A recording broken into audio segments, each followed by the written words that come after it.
नमस्कार, मेरा नाम डॉक्टर मेघा चतुर्वेदी और स्वागत करती हूँ मैं आपका अपने चैनल पे। और विटिलिगो के पेशेंट से आज मैं बात करना चाहूँगी। जब आपको विटिलिगो की बीमारी होती है तो अक्सर आपके दिमाग में ये ज़रूर आता है कि हम एक बारी में ही इसकी सर्जरी करा के इसको ठीक कर लेते हैं, सिर्फ वाइट पैच ही तो आ रहा है, या फिर हम कोई फोटोथेरेपी ले लेते हैं जिससे हम अपने सफ़ेद दाग को छुपा पाएँ। क्योंकि जो ये बीमारी है ये मेलेनिन के कम बनने से आती है, और मेलेनिन जो एक पिगमेंट है जो आपके स्किन को कलर देता है, वो कम अमाउंट में जब सिक्रीट होता है तो वाइट पैचेस बनाना शुरू कर देता है। और ये होता क्यों है?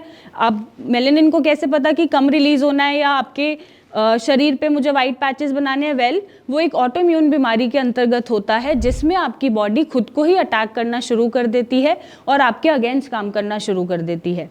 तो जब ये बीमारी हो रही है तो आपके भी दिमाग में आता है कि क्या मैं सर्जरी करा के इसको एक बारी में सॉर्ट नहीं कर सकता या कर सकती, या फिर हम टैटू बनवा लेते हैं, मेकअप से छुपा लेते हैं, या फिर हम एक कोई रेडिएशन ले लेते हैं, फोटोथेरेपीज ले लेते हैं जो जल्दी से, मतलब अभी हुआ है तो मतलब 1-2 महीने में ये ठीक हो जाए, मुझे लोगों को फेस ना करना पड़े।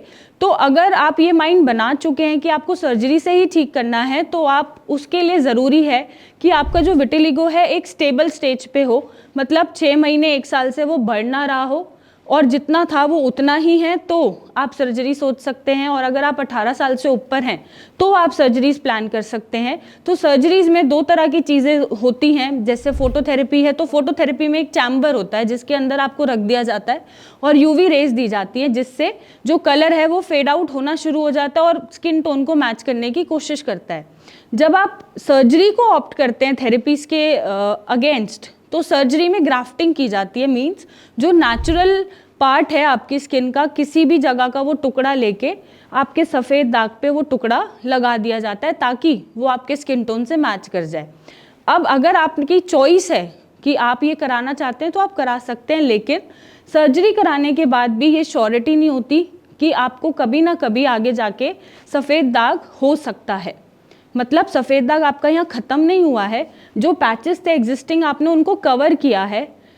आगे जाके कभी भी आपको नई नई जगह पे सफ़ेद दाग या उस भी जगह पे दोबारा से सफ़ेद दाग दिख सकता है। तो सफ़ेद दाग से लड़ने के लिए ज़रूरी क्या है? नंबर 1, आप इसको पहले बढ़ने से रोकें कि आगे जाके आपको कभी ये बीमारी बढ़े ना या और दाग ना दिखे। एंड नंबर 2, जो पैचेस हो रहे हैं उनको आप ऐसे ट्रीटमेंट से सॉल्व करें जो आपके इंपॉर्टेंट वाइटल ऑर्गन्स को ख़राब ना करें और आपकी बॉडी को ये समझाएं, इम्यूनिटी को ये समझाएं कि उसे अटैक नहीं करना, उसको डिफेंड करना है और उसके लिए काम करना है। तो आगे जाके ये बीमारी कभी बढ़ेगी नहीं, नया पैच नहीं आएगा और जो भी पैचेस हो रहे हैं वो धीरे धीरे करके सॉल्व होना शुरू हो जाएंगे। बट ये जो प्रोसेस है थोड़ा लंबा खिंच सकता है, हो सकता है टाइम लगे, बट ये जब आप इस तरीके से लड़ते हैं अपनी बीमारी से तो आगे के लिए आप श्योर हो जाते हैं कि आगे जाके आपकी बीमारी कभी रिलैप्स नहीं होगी और नया दाग आपको नहीं दिखेगा। और कोई भी रेज के जो साइड इफ़ेक्ट होते हैं या ग्राफ्टिंग के कोई साइड इफ़ेक्ट्स होते हैं वो आपको देखने को नहीं मिलेंगे और आपकी आने वाली लाइफ सॉर्टेड और सुंदर रहेगी। तो डिसीजन आपका है, आपको डिसाइड करना है कि आप किस पाथ पे जाना चाहते हैं। और अगर नहीं कोई सोल्यूशन मिल रहा है तो नीचे दिए गए नंबर पे आप इमेजेस भेजिए, मुझसे मिलिए, मेरी टीम से बात करिए और एक सही डिसीजन लीजिए। So thank you and take care.